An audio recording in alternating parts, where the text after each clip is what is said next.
ఓం నమో వెంకటేశాయ. అర్జునుడు ఆ, అంటే కృంగిపోయినప్పుడు కృష్ణుడు హితబోధ చేసే దాంట్లో మనం కొంతవరకు ముందులో ఉన్నాము.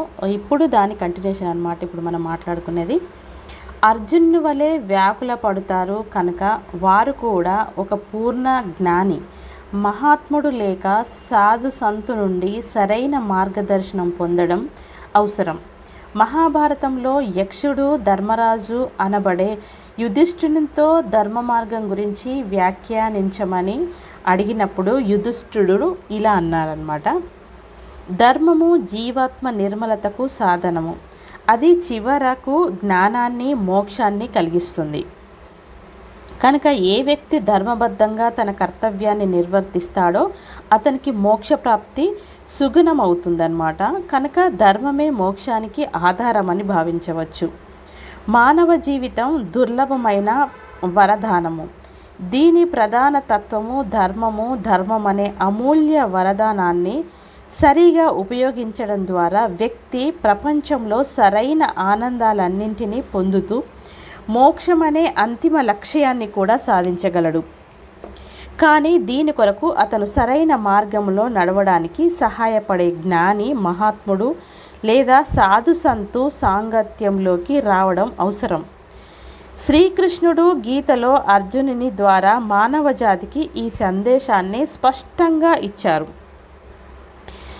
జిజ్ఞాసువు నిజమైన గురువుకు శిష్యుడు అవనంత వరకు ఏ పూర్ణజ్ఞాని లేక సంతు సద్గురువు ముక్తిని పొందడానికి అతనికి అంతర్ముఖుడే. యుక్తిని నేర్పరు.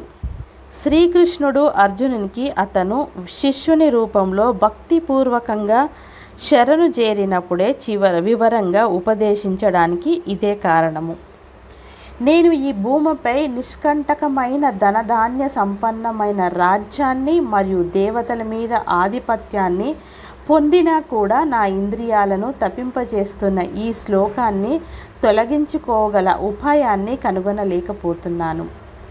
ఓ రాజా, నిద్రను జయించినవాడు శత్రులను త్యజింపజేయవాడు అయిన అర్జునుడు అంతర్యామి అయిన శ్రీకృష్ణ మహారాజుతో, హే గోవింద, నేను యుద్ధము చేయను అని పలికి మౌనము వహించెను.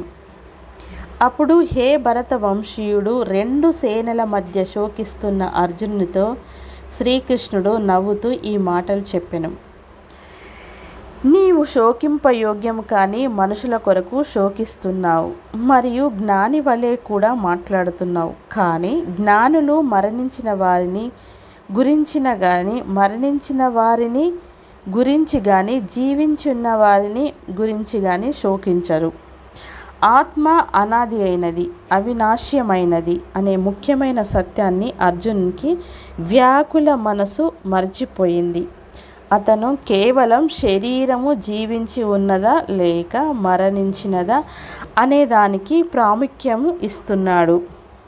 ఈ భ్రమ లేక వ్యాకులత కారణంగా అతడు శరీరంలో మాత్రమే సంబంధం కలిగి ఉన్న దగ్గరి బంధువులు, గురువులు మరియు ఇతరులందరినీ చిరస్థాయులని భావిస్తున్నారు.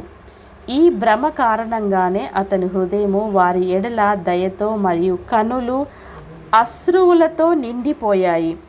శ్రీకృష్ణుడు అర్జునుని శోకస్థితిని సూచిస్తూ, జ్ఞానులైన వారు, తెలివైన వారు జీవించున్న వారి కొరకు కానీ మరణించిన వారి కొరకు కానీ శోకించరు అని అంటారు. ఆత్మ యొక్క శాశ్వతత్వాన్ని నిరూపిస్తూ భగవానుడు శ్రీకృష్ణుడు అంటాడు, నేను, నీవు మరియు ఈ రాజులు జీవించి ఉండవని కాలము మునుపు ఎప్పుడు లేదు. భవిష్యత్తులో కూడా మనమందరము ఉండని కాలము కూడా ఉండబోదు.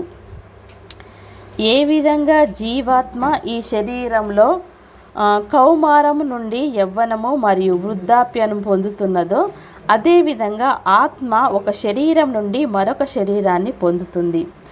ఇటువంటి విషయంలో ధీరుడు మోహము చెందడు.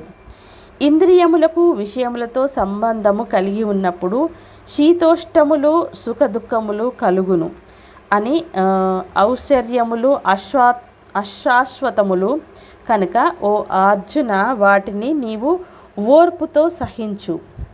పురుష శ్రేష్ఠుడైన ఓ అర్జున, ఎవరైతే సుఖ దుఃఖములను సమానంగా స్వీకరించి ధీరునిగా ఉంటాడో మరియు ఇంద్రియములు విషయముల సంయోగముతో ఉత్పన్నమైన వ్యతిరేకమైన ద్వంద్వములతో వ్యత చెందడో అతడు మోక్షమునకు అర్హుడవుతాడు.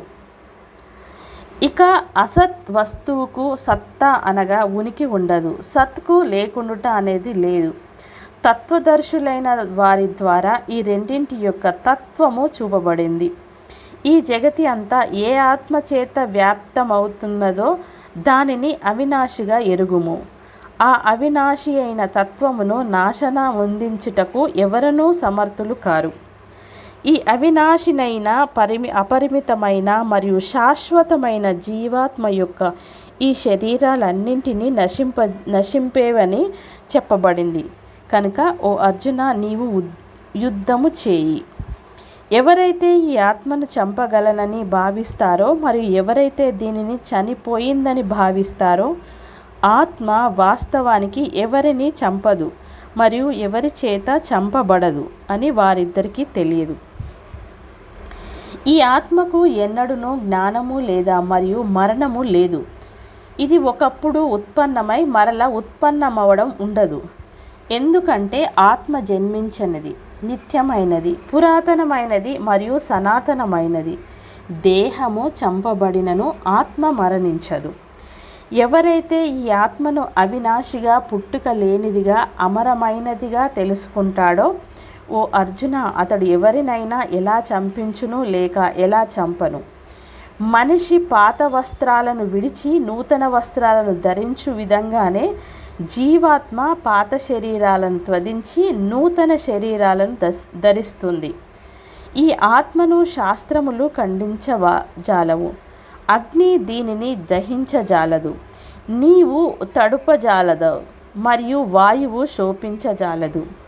ఈ ఆత్మ ఛేదించబడదు, దహింపబడదు, తడుపడదు మరియు శోపింపబడదు. ఇది శాశ్వతము, సర్వవ్యాపకము, మార్పు లేనిది, స్థిరమైనది మరియు ఎల్లప్పుడూ ఒకే రకంగా ఉండేది.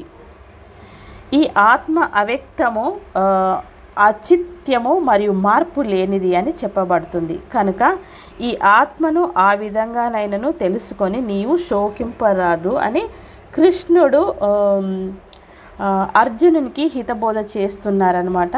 ఇది ఇంతవరకు 7 నిమిషాల పైన అయింది. తప్పకుండా అంతకంటే ఎక్కువ నేను పెట్టను వీడియోను. మీకు కొత్తగా వినే వాళ్ళకు కూడా కొంచెము బోరుగా ఉంటుంది కాబట్టి తప్పకుండా ఈ వీడియోను ఎక్కడ స్కిప్ చేయకుండా వినండి.